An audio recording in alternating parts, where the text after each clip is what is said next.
आज हम बात करेंगे अर्निंग्स यील्ड के बारे में। यह एक महत्वपूर्ण वित्तीय माप है जो हमें किसी कंपनी की कमाई की क्षमता को समझने में मदद करता है।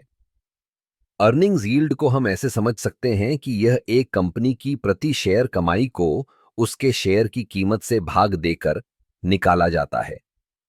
मान लीजिए किसी कंपनी की प्रति शेयर कमाई 10 रुपए है और उसका शेयर मूल्य 100 रुपए है। तो अर्निंग्स यील्ड होगी 10 पे। तब वह हमें बताता है कि निवेशक को अपने निवेश पर कितनी रिटर्न मिल रही है। अर्निंग्स यील्ड का उपयोग करते समय हमें यह ध्यान रखना चाहिए कि यह केवल एक माप है।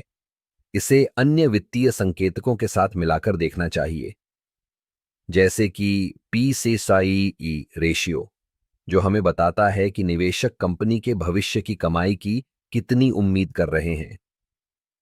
अगर अर्निंग्स यील्ड पीसीई रेशियो से अधिक है तो यह संकेत हो सकता है कि कंपनी का शेयर अंडर वैल्यूड है।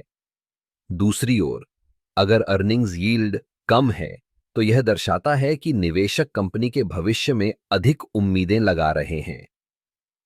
अर्निंग्स यील्ड का एक और महत्वपूर्ण पहलू यह है कि यह हमें विभिन्न उद्योगों की तुलना करने में मदद करता है। मान लीजिए एक टेक कंपनी की अर्निंग्स यील्ड 5% है जबकि एक फाइनेंस कंपनी की 12% है। इससे हमें यह समझने में मदद मिलती है कि कौन सा सेक्टर अधिक आकर्षक है। हालांकि हमें यह भी ध्यान रखना चाहिए कि अर्निंग्स यील्ड केवल एक संकेतक है।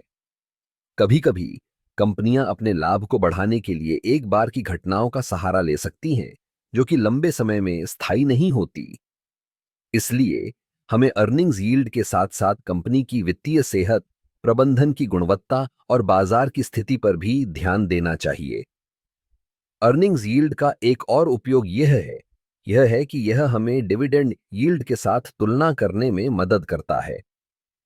अगर किसी कंपनी की अर्निंग्स यील्ड डिविडेंड यील्ड से अधिक है तो यह संकेत हो सकता है कि कंपनी अपने मुनाफे को पुनर्निवेश करने में सक्षम है, जो भविष्य में विकास की संभावनाएं बढ़ा सकता है।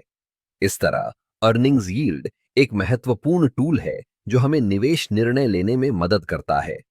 यह हमें कंपनी की कमाई की क्षमता को समझने और विभिन्न कंपनियों की तुलना करने में सक्षम बनाता है। याद रखें, निवेश हमेशा जोखिम के साथ आता है और अर्निंग्स यील्ड केवल एक संकेतक है। इसलिए हमेशा अपने शोध पर ध्यान दें और समझदारी से निवेश करें।